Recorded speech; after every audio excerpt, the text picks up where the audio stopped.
ভাঙিস না। আরে আল্লাহ, আরে ভাঙতেছে গেটটা রে। ভাঙিস না, ভাঙিস না। প্রিয় বন্ধুরা, আকাম করবে ইন্ডিয়া, গোসল করবে বাংলাদেশিরা।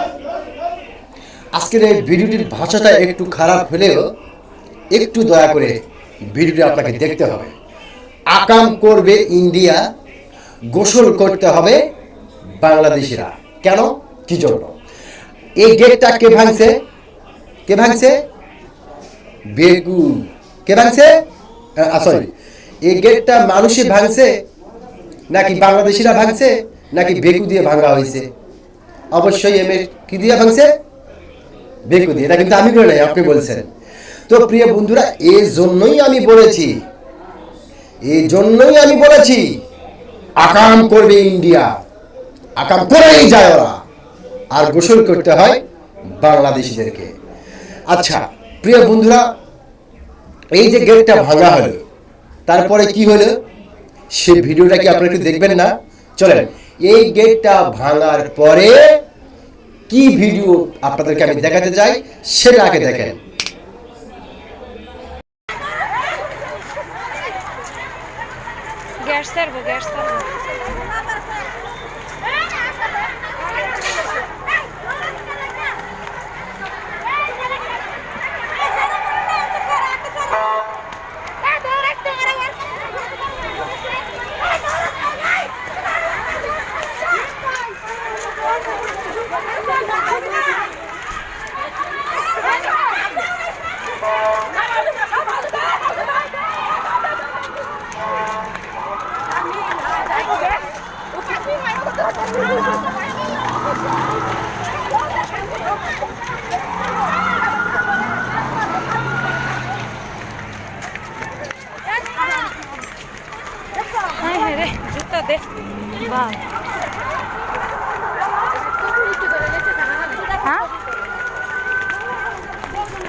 ভালো হয়েছে।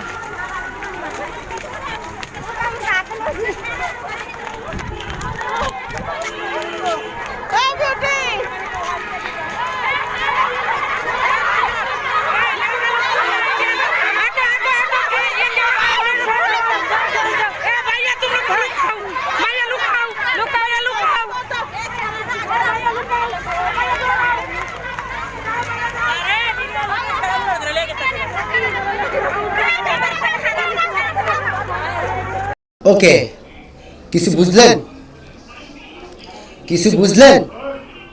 কিচ্ছু বোঝেন নাই না? আমি বলি আপনাদেরকে, শোনেন। সেটা হলো যে এই গেটটা ভেঙেছে ইন্ডিয়ার সাজেছে। তার মানে এই ফ্যাক্টরিটার মালিক হচ্ছে ইন্ডিয়ার মালিক।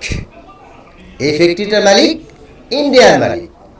তার সাজেশন হচ্ছে গেটটা মেশিন দিয়ে ভেঙে দাও, গেটটা মেশিন দিয়ে ভেঙে দাও।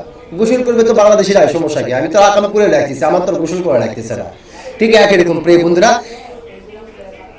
এইটাই গেটটা ভাঙার পরে শুরু হয়ে গেল কি, বাংলাদেশিরা ফ্যাক্টরির মধ্যে আন্দোলন করতেছে, বাংলাদেশিরা ফ্যাক্টরি ভেঙে ফেলাইতেছে। পুলিশ চলে আসলো। এরপরে ভিডিওতে আপনারা দেখলেন, মেয়েরা এক একদিকে ছুটাছুটি করতেছে, গ্যাস ছাড়তেছে, এই সেই কত কিছু। আমি একটা জিনিস বুঝেও বুঝতেছি না, আমি একটা জিনিস জানেও জানতেছি না। সেটা হলো ইন্ডিয়াতে আমাদের বাংলাদেশিদেরকে মেরে লাভটা কি লাভ পায়? প্রিয় বন্ধুরা, তারপর কি হলো? মারতেছে। প্রিয় বন্ধুরা, আমার কাছে একটা অডিও ক্লিপ আছে, সেই অডিও ক্লিপটা আমি আপনাদেরকে শোনানোর চেষ্টা করতেছি। সকালবেলা এই গাড়িটা দিয়ে দরজাগুলো ভেঙে দিছে এবং নাম দিছে আমাদের যে আমরা এগুলা ভাঙচুর করছি। আদৌ না, সকালে যখন মেয়েরা অফিসে গেছে আমরা ভালোভাবেই গেছিলাম, কিন্তু তারা এই গ্যাঞ্জামটা ফের লাগাই দিছে। কত লোক যে নিয়ে হাসপাতালে ইঞ্জেকশন দিয়ে মারছে, এগুলার তো কোনো হিসাব নাই, কারণ কেউ কারো হিসাব রাখতে পারে না, সবাই ডিউটিতে চলে যায়। কারে কখন কোন জায়গা থেকে হাসপাতালে নেয় এবং তারা ফিরে আসে কিনা এরকম খোঁজ খবর এখানে Okay. কেউ নেয় না। শুনলেন তো যে তারা তাদের সাজেশন অনুযায়ী গেট ভাঙতেছে, আর সেই গেট ভাঙার আন্দোলনের নাম দিতেছে কার? বাংলাদেশিদেরকে। আদৌ তারা এটা কাজ করে নাই। আর একটা বিষয়, প্রিয় বন্ধুরা, ওই মেয়েটি বলেছে যে ওনাদেরকে মারতিছে। তো আপনারা শুনেছেন যে বিভিন্ন মানুষদেরকে তারা এমনিতেই চিকিৎসার নাম করে হসপিটালে নিয়ে যাইতেছে, সেখানে গিয়ে তাদেরকে ইঞ্জেকশন দিয়ে মারতেছে, তাদের কোনো আর খোঁজ খবর কেউ রাখতেছে না, কোথায় কি হইতেছে কোনো খবর নাই। সকালে তো সবাই ডিউটিতে যেতে হয়, আবার কে কার খোঁজ রাখে। তো প্রিয় বন্ধুরা, এখানে আরেকটা বিষয় সেটা হলো কি যে তাদেরকে শুধু ইঞ্জেকশন দিয়ে নয়, তাদেরকে কাউকে কেটে ডাস্টবিনে ফেলে দেওয়া হচ্ছে। আপনারা ছবিটা দেখতে পারতেছেন, এটা একটা বাংলাদেশি মেয়ের ছবি, তাকে কেটে ডাস্টবিনে রেখে দেওয়া হয়েছে, ওখান থেকে ফেলে দেবে ডাস্ট আর অন্যান্য বড় বড় ময়লার জায়গায়। আমি একটা জিনিস বুঝি না, একটা মানুষকে কেটে ডাস্টবিনে ফেলে দেওয়ার মতো দুঃসাহস কি করে ওরা পায়। আর একটা কথা প্রিয় বন্ধুরা, সেটা হলো যে আরেকটা ছবি দেখেন আপনারা, এই যে ছবিটা দেখতেছেন আপনারা, মানুষগুলিকে মারতেছে। এই লোকটাকে মারা হয়েছে জঘন্যভাবে, বিভিন্নভাবে মারা হয়েছে। জানি না আমি এই ছেলেটার বাড়ি কোথায়, আমি সঠিক জানি না।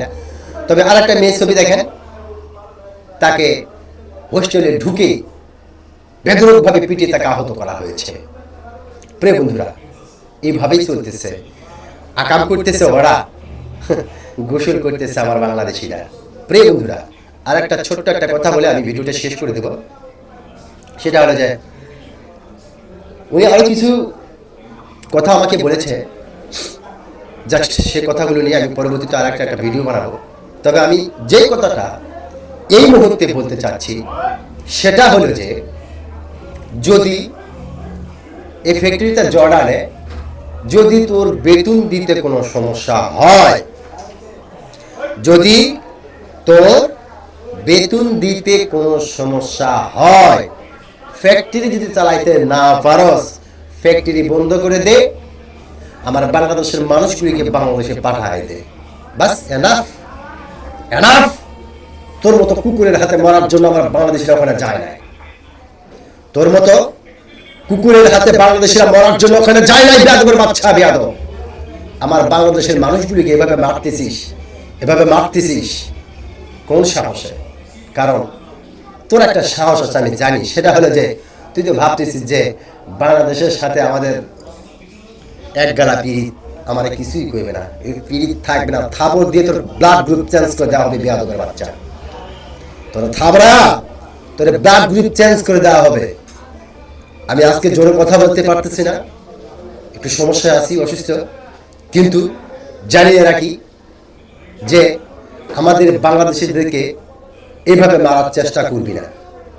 ঠিক, একটা মেয়েকে কেটে ডাস্টবিনে ফেলে দেওয়া হয়, মানুষগুলোকে মেরে কি অবস্থা করতেছে।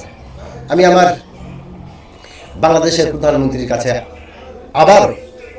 আবারও অনুরোধ করতেছি, অবশ্য প্লিজ এই মানুষগুলিকে আপনি বাঁচান। ওরা আপনার সম্পদ, ওরা আপনার সন্তান, ওরা এই দেশের নাগরিক, ওরা আপনারই সন্তান, আপনার সম্পদ, এই দেশের সম্পদ। প্লিজ বাঁচান ওদেরকে, বাঁচান। এই মুহূর্তে জর্ডানে যে সমস্ত ভাই ও বোনেরা আছেন, আমি কি দিয়ে আপনাদেরকে সান্ত্বনা দিব সেই ভাষাটা আমার জানা নেই। তারপরও বলছি, ভালো থাকবে, সুস্থ থাকবে। আল্লাহ হাফেজ।